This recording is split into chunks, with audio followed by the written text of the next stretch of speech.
Today I talk about management. So let's start. There are different types of management like drug therapy, surgical therapy and radiation therapy. At first I talk about drug therapy.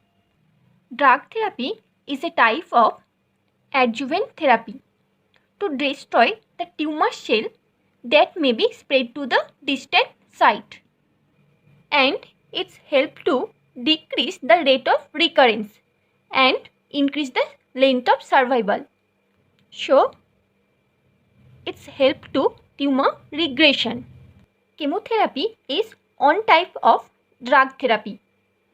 In chemotherapy, mainly cytotoxic drugs are used to destroy the cancer cell, and many breast cancer are responsive to this chemotherapy. It's mainly used in pre-operatively. In some times, doctor prescribe chemotherapy before the operations. So why the doctor use this chemotherapy in pre-operatively? Because it may decrease the size of primary tumor. So doctor achieve the goal of less extensive surgery. Mainly combinations of drugs are used before the use of single drugs because for the better benefits. Most common combination therapy protocols are CMF, that's mean cyclophosphatamides, methotrexate and 5-fluorouracils, and AC, that's mean doxorubicins and or adrimycins or cyclophosphatamides. It's used with or without combinations of taxane such as paclitaxel and docetaxel. Other CEF or CAF, that's mean cyclophosphatamide, epirubicin or doxorubicins and 5-fluorouracil. Women who has metastatic breast cancer does not respond to the standard chemotherapy, then docetaxel, capecitabine and albumin bound from paclitaxels are used in those women. Vinorelbine also used in metastatic breast cancer, and it has better tolerate with fewer and mild side effects than the other chemotherapy drug. And a microtubular inhibitor, eribulin mesylase, also used in treating breast cancer in patients who have received at least 2 prior chemotherapy regimens. Now move on hormone therapy. So let's discuss about hormone therapy. When the cancer cells are estrogen receptor positive, then estrogen can promote the growth of these cancer cells. So, hormone therapy, what can do? It can block this effect and source of estrogen. So ultimately what happened? It promoting the tumor regression. So the hormone therapy may be used an adjuvant to the primary treatments or in patient with recurrent or metastatic breast cancer. But for use of hormone therapy, estrogen progesterone receptor status assay can be performed to identify whose breast cancer are likely to respond to hormone therapy. That means women whose breast cancer are estrogen receptor positive. And this assay predict whether the hormone therapy is a treatment option or not.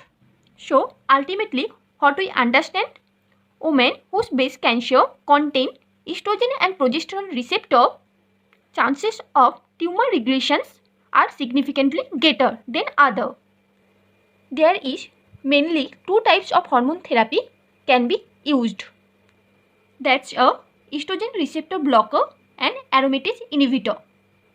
Estrogen receptor blocker, which are block the estrogen receptor, and aromatase inhibitor, which suppress the estrogen synthesis by inhibiting aromatase. First we talk about estrogen receptor blocker. The estrogen receptor blocker are tamoxifen, torimifene and fulvestrant. Tamoxifen is a choice of hormonal agent in all stages of breast cancer over the past 30 years. It's commonly used in early stage or advanced breast cancer to treat the recurrent disease. It's also be used in high-risk premenopausal and postmenopausal women to prevent breast cancer. Treatment with tamoxifen is generally prescribed for 5 years. Side effects of tamoxifen are hot flashes, mood swing, vaginal discharge and dryness. It also increases risk of high blood clot, cataract, stroke and endometrial cancer in postmenopausal women. Is an anti-estrogenic agent similar to tamoxifen. It's used for treatments of metastatic breast cancer in postmenopausal women. Fulvestrant may be given to women with advanced breast cancer who no longer to respond tamoxifen. It's given intramuscularly on a monthly basis. And common side effects include the injection site pain, fatigue, hot flashes and nausea. Let's move on. Aromatase inhibitor. The drugs are anastrozole, letrozole and excimetan. What can do the aromatase inhibitor drug? It interfere the enzymes of aromatase which needed for synthesis of estrogen. It do not block the production of estrogens by the ovaries. It's used in treatments of breast cancer in postmenopausal women. But it may be harmful in premenopausal women. Now I talk about biologic and targeted therapy. There mainly trastuzumab is used. Trastuzumab is a monoclonal antibody to HER2. After antibody attached to the antigen, it is taken into the cell and eventually such as docetaxel and paclitaxel. It's mainly used for those women whose breast cancer cell or tumor overexpressed to HER2. Adotrastuzumab emtansine is a trastuzumab and when it's connected to chemotherapy drug, it's called DM1. This antibody combination drug is a new kind of targeted cancer drug that can attach to the certain types of cancer cells and deliver the chemotherapy directly to the cell. Pertuzumab. Pertuzumab is a new anti-HER2 therapy which is used for patients who does not receive prior treatment for metastatic breast cancer with anti-HER2 agent or chemotherapy. Pertuzumab is combined with trastuzumab or docetaxel. Now I move on surgical therapy. Surgery is considered the primary treatment of breast cancer. So the most common surgical options are: at first we talk about breast conserving surgery. It's also called lumpectomy or partial mastectomy. In this procedure, usually remove the entire tumor along with the margins and normal surrounding tissue. When the surgery was performed, that means after surgery, radiation therapy is delivered to the entire breast ending with a boost to the tumor bed. Because if any evidence exists that the risk of recurrence is high and chemotherapy can also be used before radiation therapy. Contraindications of breast conserving surgery is when the breast size is too small in relation to the tumor size to yield an acceptable cosmetic result.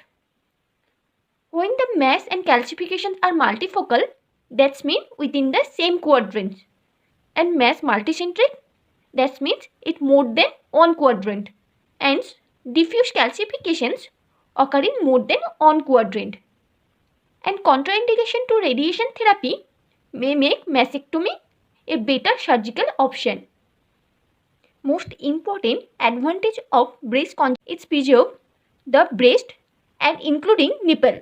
And the goal of combined surgery and radiation is to maximize the benefit of both cancer treatments and cosmetic outcome while minimizing the risks. Next, modified radical mastectomy. It's performed to treat invasive breast cancer. In this procedure, removal the breast tissue including the nipple areola complex and also remove the portions of axillary lymph node by axillary lymph node dissection. If there is immediate breast reconstruction is desired, patient is referred to plastic surgeon prior to mastectomy because to know the all opportunity to explore all available option. In this procedure, pectoralis major and minor are left intact. That is unlike in radical mastectomy in which the muscles are removed. Next, total mastectomy. It's like a modified radical mastectomy and it's mainly performed in patients with non-invasive breast cancer which does not have tendency to spread lymph node. This procedure may also be performed particularly in patients who are high risk for breast cancer. It can also be performed with sentinel lymph node detections for patients who have invasive breast cancer. So, what we understand about these two types of mastectomy? Modified mastectomy usually performed for invasive breast cancer and total mastectomy for non-invasive breast cancer. In this procedure, remove the breast tissue including nipple areola complex and also the portions of axillary lymph node by axillary lymph node dissections. But in total mastectomy, remove the breast and nipple areola complex but does not include the axillary lymph node dissection. And modified radical mastectomy can't perform for invasive breast cancer but total mastectomy can perform for invasive breast cancer with sentinel lymph node dissection. Next, axillary lymph node dissections. It may be performed on same side where the breast cancer occur when breast conserving surgery is done.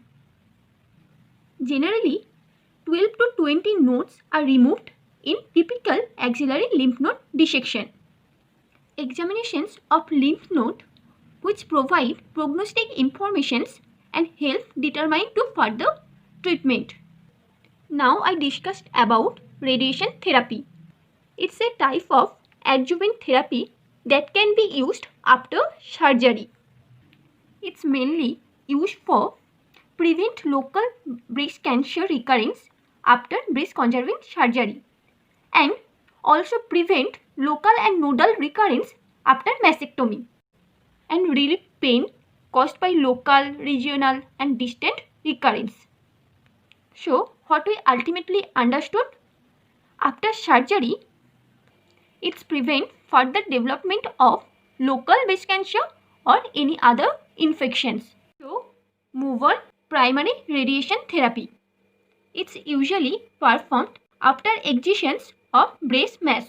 After mastectomy, the decisions about use of radiation therapy based on probability that the local residual cancer are present or not.